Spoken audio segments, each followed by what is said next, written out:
A summons in the fog. The autumn of '95 had been a trying one for the criminal classes, and in consequence a period of profound ennui for my friend Mr. Sherlock Holmes.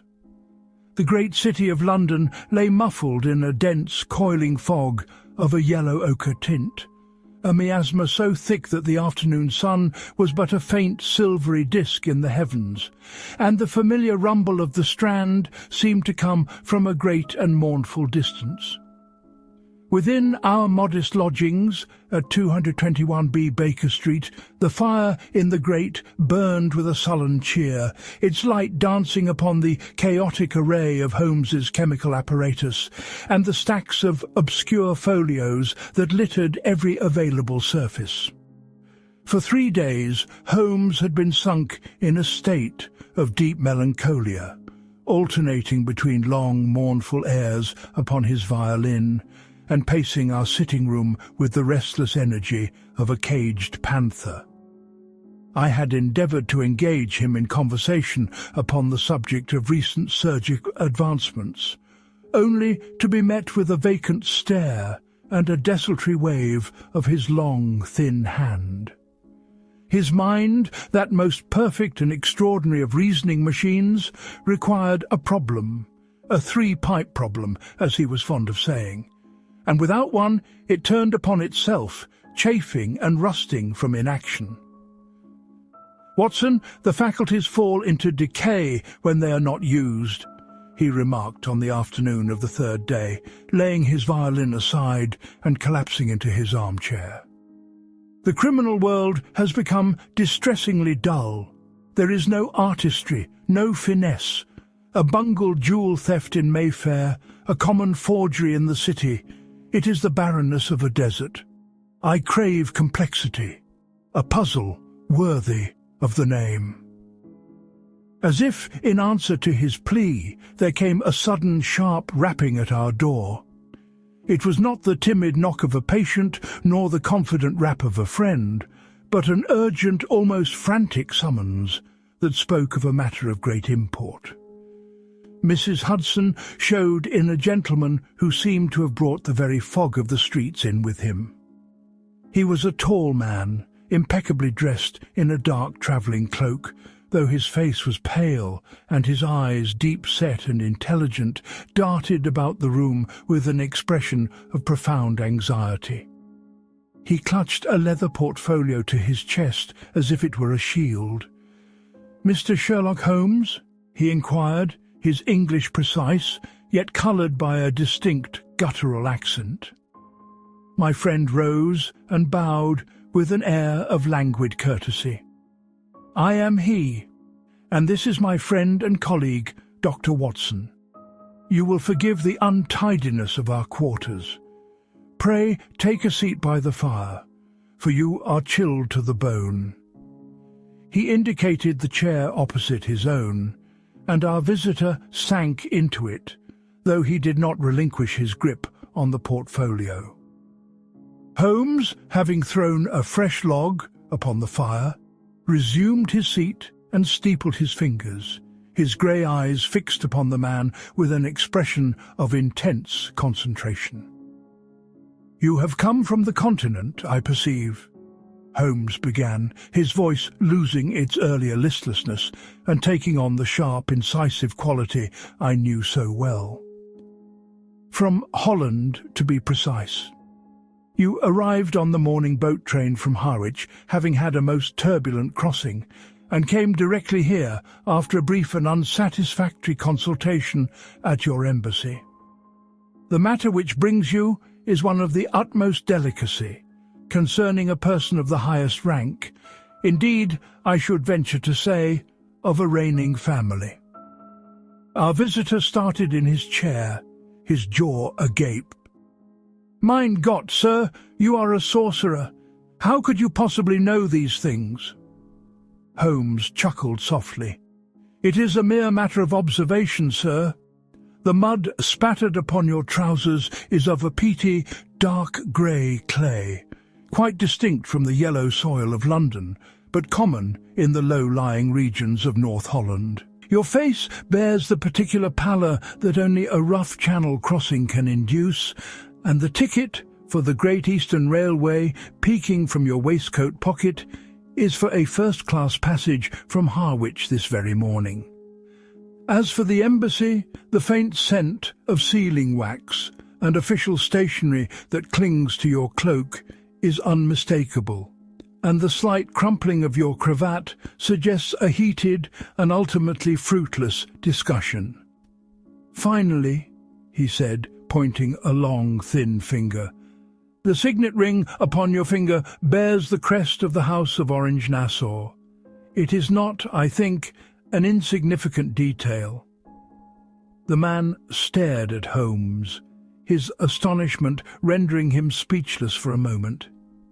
Then he seemed to rally himself, his expression shifting to one of grim purpose. "Mr. Holmes, your reputation does not do you justice. It is precisely because of these legendary faculties that I have been sent to you. My name is of no consequence. You may call me Heer van der Helst. I am an agent in the service of a client whose name I am not at liberty to disclose, but your deductions have already, I fear, brought you dangerously close to the truth.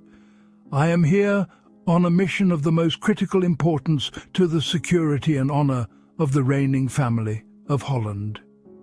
He paused, leaning forward in his chair, his voice dropping to a conspiratorial whisper. "Mr. Holmes, the future of the kingdom may well rest upon the recovery of that which has been stolen." The stolen correspondence. Herr van der Helst opened his portfolio upon his knee, though its contents remained hidden.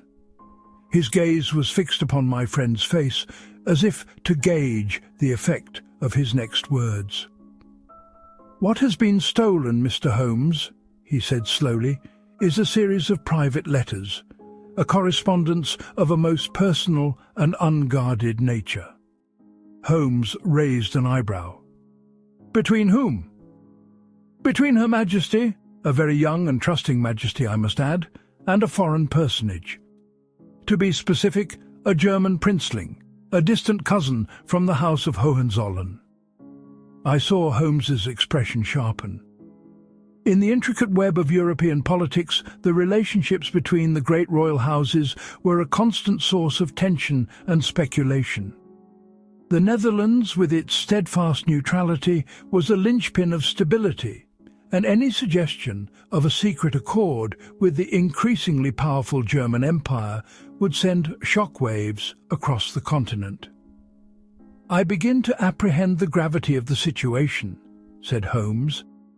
"These letters, while personal, could be misconstrued in a political light." "Grossly misconstrued," Van der Helst confirmed, his face tight with worry. "They are the innocent, romantic effusions of a young woman, full of naive observations on statecraft and her personal feelings towards her neighbours. In the hands of a skilled propagandist, they could be twisted to appear as a secret treaty, a betrayal of our neutrality, an invitation to German influence. The French would be outraged. The British government would feel compelled to react. It would be a catastrophe. And these letters have been stolen," Holmes stated. "From where?" "From a place believed to be impregnable. A private study within the Noordeinde Palace in The Hague. They were kept in a locked rosewood box, which was itself stored within a new Chubb safe, the finest that English engineering can produce." "And how was the theft accomplished?" "That is the mystery. 2 nights ago, the sentries made their rounds as usual. The palace was secure. In the morning, a chambermaid noticed that the door to the study, which is always locked, was slightly ajar. The safe stood open. The rosewood box was gone. There was no sign of forced entry on the door nor on the safe. The lock was not picked. It was opened." "Which implies a key," mused Holmes. "Who had access to the keys?" "Only 2 people, Her Majesty herself and her most trusted private secretary, a man of unimpeachable loyalty who has served the family for 40 years. It is an impossibility that he is involved. The impossible, once all other factors are eliminated, must be the truth. Holmes murmured more to himself than to us. "Tell me of the thief. Have they made contact?" Van der Helst nodded grimly. "A note was delivered to the palace yesterday morning. It was typed on common English stationery. It demands the sum of 1,000,000 guilders, nearly £100,000 sterling. If the sum is not delivered to a specified location in London within 1 week, the letters will be sold to the highest bidder, with copies sent to the Times of London, Le Figaro in Paris, and the Berliner Tageblatt." "So the thief is here, in London," Holmes said, his eyes gleaming. "This is why you have come to me. The Dutch police are powerless. They are indiscreet. This matter cannot withstand the glare of an official investigation. We need silence, speed, and certainty. We need the letters, Mr. Holmes. The money is secondary to the honour of the Crown and the peace of Europe." He finally opened the portfolio and extracted a single sheet of paper, which he handed to my friend. It was the ransom note. Holmes examined it with a large lens, his long nose mere inches from the page. "The typewriter is an American Scholes and Glidden, a rather antiquated model," he remarked. "The R is slightly out of alignment and the E is faint. The paper is standard stationer's stock, available in any one of 1,000 shops. There is, however, one small point of interest." He pointed to a faint watermark on the corner of the page. "The mark of a certain paper mill in Maidstone, Kent. A small detail, but the beginning of a chain is ever a small thing. What of suspects within the palace?" "There are none," Van der Helst insisted. "The staff are vetted, loyal. No one has been dismissed recently. No one is under financial distress that we know of. People are rarely what they seem, particularly in a royal court," said Holmes, rising from his chair. "You have done well to come to me. Watson and I will take the night boat to Rotterdam. We must be in The Hague by morning. I must see this impregnable study and this inviolable safe for myself." "You will go?" Van der Helst asked, a wave of relief washing over his features.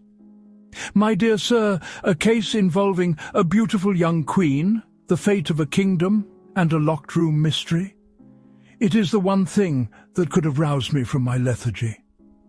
Watson, pack your bag, and bring your service revolver. When one deals with international intrigue, it is always wise to be prepared." The scene of the crime. Our journey to The Hague was swift and uneventful. We arrived in a city of elegant canals and stately brick houses, a picture of tranquil prosperity that gave no hint of the crisis brewing within its royal heart. Here Van der Helst met us at the station and conveyed us, under the cloak of darkness, to a discreet side entrance of the Noordeinde Palace. We were ushered through silent tapestried corridors to the scene of the crime. The royal study was a handsome, book-lined chamber, furnished with heavy mahogany and dark green leather. It smelled of old paper and beeswax. In the centre of the room, like a squat, malevolent idol, stood the Chubb safe. Its heavy steel door was closed, but Van der Helst informed us that it remained unlocked, as the police had instructed. Holmes wasted no time on pleasantries. Handing his travelling coat to me, he produced his lens and a small tape measure and began his examination. He moved like a bloodhound on the scent, his keen face a mask of concentration. He surveyed the room in its entirety first. his eyes sweeping from floor to ceiling. He examined the lock on the door, the latches on the tall windows, and even the thick Persian rug that covered the floorboards. "The dust on the windowsills is undisturbed," he noted. "Entry was not effected from without, and this door lock, a fine piece of work. It has not been tampered with." He then turned his full attention to the safe. He knelt before it, running his long, sensitive fingers over its polished steel surface. He peered at the combination dial, the handle, the hinges, his lens flashing as it caught the light from the gas lamps. I watched him, fascinated as ever by the sheer intensity of his method. To the casual observer, he was merely looking at a metal box.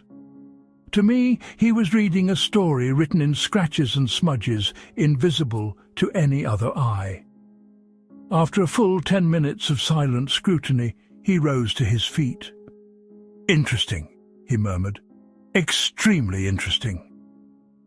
"Have you discovered something, Mr. Holmes?" asked Van der Helst eagerly. "I have discovered what is not here," Holmes replied. "There are no scratches around the dial, no residue of oil or powder. This was not the work of a common cracksman. This was opened by someone who knew the combination or who possessed the key." He then did a most peculiar thing. He lay flat upon his stomach and, with his face pressed close to the floor, began to examine the small gap beneath the safe. "Ah!" he exclaimed, his voice muffled.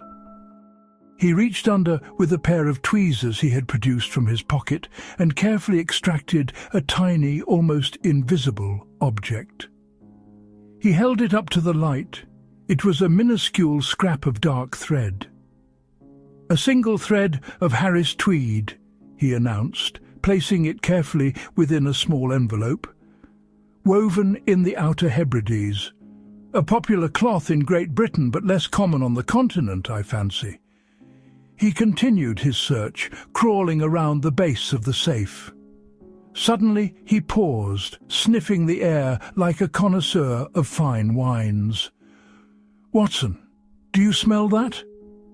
I knelt beside him and inhaled.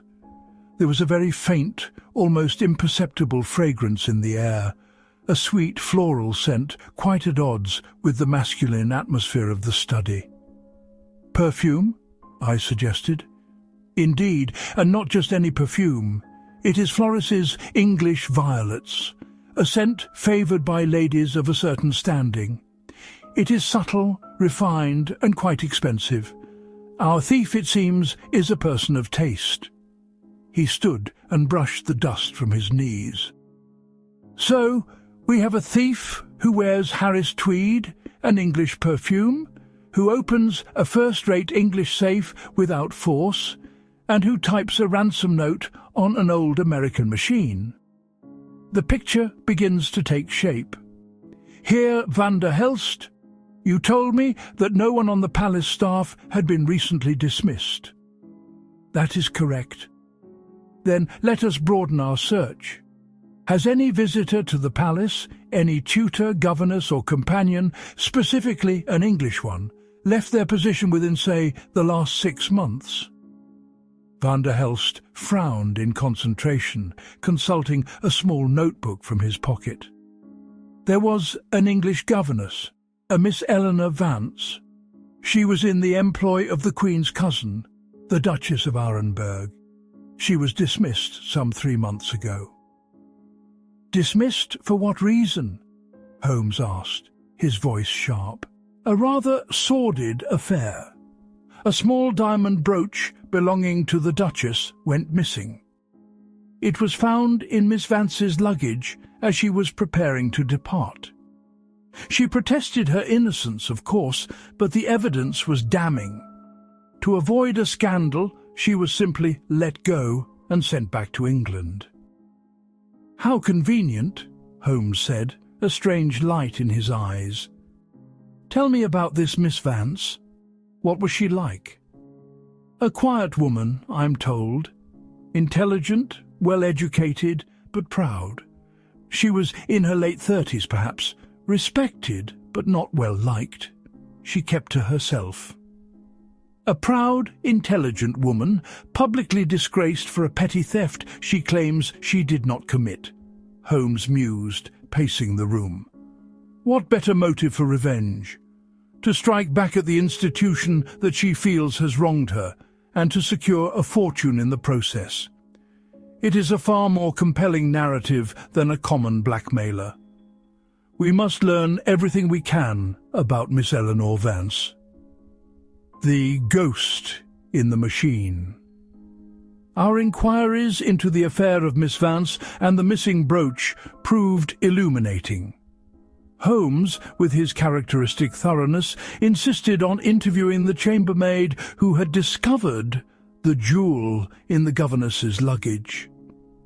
We found her in the servants' quarters, a flighty young woman with shifty eyes who became increasingly flustered under Holmes's gentle but relentless questioning. Within half an hour she had confessed that she herself had been responsible for the theft of the brooch and had planted it on Miss Vance, whose stern demeanour and exacting standards had made her an object of resentment among the junior staff. So Miss Vance was innocent, I remarked as we left the palace. She was the victim of a grave injustice. Precisely, Watson, Holmes said, his expression grim. And hell hath no fury like a proud woman wrongly scorned. Our entire case now pivots upon this point. Miss Vance did not steal the brooch, but she was branded a thief. The experience must have embittered her profoundly. What did she do during her time at the palace? She was the Duchess's governess, yes, but what were her duties? Here Van der Helst, who had facilitated the interview, provided the answer. She was also a trusted amanuensis. The Duchess suffers from poor eyesight, and Miss Vance would often read to her and handle her correspondence. She was a regular visitor to the private wings of the palace. And would she have had occasion to be in this study? It is possible. The Duchess and Her Majesty are close. They often took tea together in that very room. And the safe combination? Ah, that is the question. Her Majesty is known to be methodical. She keeps a small coded diary.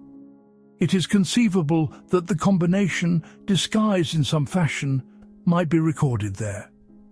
If Miss Vance had access to that diary even for a moment, the pieces were falling into place with astonishing speed. An intelligent woman, wronged and vengeant, with intimate knowledge of the palace's routines and its inhabitants' habits. It was a compelling theory. The ransom note demanded payment in London, Holmes stated. She has returned to her home ground. Here, Van der Helst, I require a full physical description of Miss Vance and the address of her last known relatives in England. Watson and I must return to London at once. The fox has gone to earth, and we must be the hounds to unearth her. Back in our familiar Baker Street rooms, the hunt began in earnest. Holmes dispatched a flurry of telegrams. He sent a query to the Maidstone paper mill, requesting a list of their London stationers. He sent another to a contact at Scotland Yard, asking for any information on known female criminals with the requisite skills. But his primary focus was on finding the woman herself. Her relatives, a cousin in Bristol, had not heard from her in months. "She is clever, Watson. She will not have made it easy for us," Holmes said, standing before the fire, pipe in hand. "She has a 3-month head start. She could be anywhere in this great warren of a city. We need our eyes and ears on the ground." He scribbled a note and handed it to our page, Billy. "Take this to Wiggins," he instructed, referring to the leader of his unofficial police force, the Baker Street Irregulars. I want every boarding house and private hotel from Bloomsbury to Pimlico watched. The description is on the note. A reward for the first boy to bring me word. For 2 days we waited. The fog returned, shrouding the city in a blanket of silence and suspense. Holmes was a coil of nervous energy, scraping at his violin and consuming vast quantities of black coffee. The deadline for the ransom payment was drawing perilously near. On the evening of the second day, a ragged urchin, his face grimy but his eyes bright with triumph, was shown into our rooms. It was Wiggins himself. "Got her, Mr. Holmes," he announced, breathless. "Lady fitting the description, name of Vance, took a room 2 days ago at a private hotel in Montague Street. Quiet place. Pays a bill on time. Keeps to herself mostly, but one of the other lads saw her posting a letter this morning." "Excellent, Wiggins. You have earned your shilling," Holmes cried, his lethargy vanishing in an instant. "Montague Street, right in the heart of Bloomsbury. A respectable address for a respectable governess. Watson, the game is afoot. Fetch your hat and coat. We are about to pay a call on Miss Eleanor Vance." The lady in Bloomsbury. The private hotel on Montague Street was a tall, narrow building of grey brick, its windows staring out blankly into the gaslit gloom. It was a place of faded gentility, clean but cheerless, a transient home for those whose fortunes were on the wane. We were admitted by a weary-looking landlady who, upon Holmes's quiet production of his card and a crisp £5 note, directed us to Miss Vance's room on the second floor. "She's in, sir," the landlady whispered. "Came back an hour ago. Hardly ever leaves her room, she don't." Holmes gestured for me to wait at the top of the stairs while he approached the door. He knocked gently. After a moment, a woman's voice, calm and clear, answered from within. "Who is it?" "A message from The Hague, madam," Holmes replied, his voice equally calm. There was a pause, then the sound of a key turning in the lock. The door opened a few inches and a woman's face appeared in the gap. She was not what I had expected. This was no hardened criminal, but a pale, slender woman with intelligent grey eyes and hair prematurely touched with silver at the temples. Her face was handsome, but etched with lines of care and a profound sadness. She was dressed simply in a dark woolen dress, but carried herself with an air of dignity that no cheap boarding house could diminish. Her eyes flickered from Holmes to me, standing in the shadows of the landing. For a single, fleeting second, I saw a flicker of panic in their depths, but it was instantly suppressed, replaced by a cool, appraising stare. "I do not know anyone in The Hague," she said, her voice steady. "I think you do, Miss Vance," Holmes said, pushing the door gently open and stepping into the room. I followed him inside. It was a small, sparsely furnished chamber, dominated by a large travelling trunk that sat at the foot of the bed. A Scholes and Glidden typewriter rested on a small table by the window, a half-finished sheet of paper still wound around its platen. Miss Vance did not cry out or attempt to flee. She simply closed the door and stood with her back against it, her hands clasped before her, watching us. "You are Mr. Sherlock Holmes," she said. It was not a question. "I have read of your methods. I suppose it was only a matter of time." "Indeed, madam," Holmes replied, his tone more gentle than I had anticipated. "The game is up. I have come for the Queen's letters." She gave a small, bitter smile. So they sent you, the great detective. All this for a few foolish notes written by a girl. They are more than that, as you well know, Holmes said. They are a fuse that could ignite a European war. You are playing with fire, Miss Vance. I was cast into the fire myself, she retorted, a sudden flash of passion in her eyes. I gave them 10 years of my life, my loyalty, my intellect. And how was I repaid? I was disgraced, branded a common thief, thrown out without a reference or a shred of dignity. All because of the lie of a jealous kitchen maid. Did you know that? Did your royal employers bother to tell you that I was innocent? I am aware of the injustice you suffered, Holmes said quietly. I had it from the maid's own lips no more than 3 days ago. This seemed to take the wind from her sails. She stared at him, her composure faltering. You know? I make it my business to know everything. The theft of the brooch was a contemptible act. But it does not justify imperiling a nation. Give me the letters, Miss Vance. She hesitated, her gaze darting towards the travelling trunk. I moved to place myself between her and it. Her shoulders slumped in defeat. All the fight seemed to drain out of her, leaving only a weary resignation. They are in the trunk, she whispered. In a false bottom. I never meant for there to be a war. I only wanted restitution. I wanted them to pay for what they did to my life, to my name. She sank onto the edge of the bed, her face in her hands. Holmes walked over to the typewriter and examined the page. He pointed to the faint E and the misaligned R.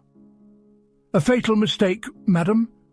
A machine, like a man, has its own unique character, its own tells and habits. This machine told me its story, just as the thread of tweed and the scent of violets told me yours. He looked at the defeated woman, and for the first time I saw an expression of something akin to pity on his sharp features. You are a woman of considerable intelligence and courage, Miss Vance. You have simply applied your talents to the wrong purpose. An exercise in justice. With Miss Vance's confession, the case was effectively over. She showed Holmes the ingenious false bottom of her trunk, and he retrieved the rosewood box, its contents intact. The letters, tied in a blue ribbon, lay nestled within. He did not read them, but simply closed the box and tucked it under his arm. Our client, Heer van der Helst, was waiting for us back at Baker Street, his anxiety palpable. When Holmes placed the rosewood box on the table before him, the Dutchman wept with relief.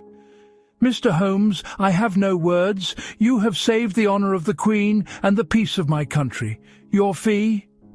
My fee is the satisfaction of a problem well solved, Holmes interrupted, waving a dismissive hand. As for my expenses, they are negligible. There is, however, the matter of Miss Vance. Van der Helst's face hardened. She will be brought to justice. An example must be made. An example of what? Holmes countered, his voice dangerously soft. Of Dutch justice? The same justice that allowed a loyal servant to be branded a thief on the word of a perjurer? The same system that cast her out, ruined and friendless? You speak of making an example, sir, but it strikes me that one has already been made. He proceeded to lay out the full story of the stolen brooch and the chambermaid's confession, his voice a cold, precise instrument of logic. By the time he had finished, Van der Helst was staring into the fire, his expression troubled. I was not aware of these particulars, he stammered.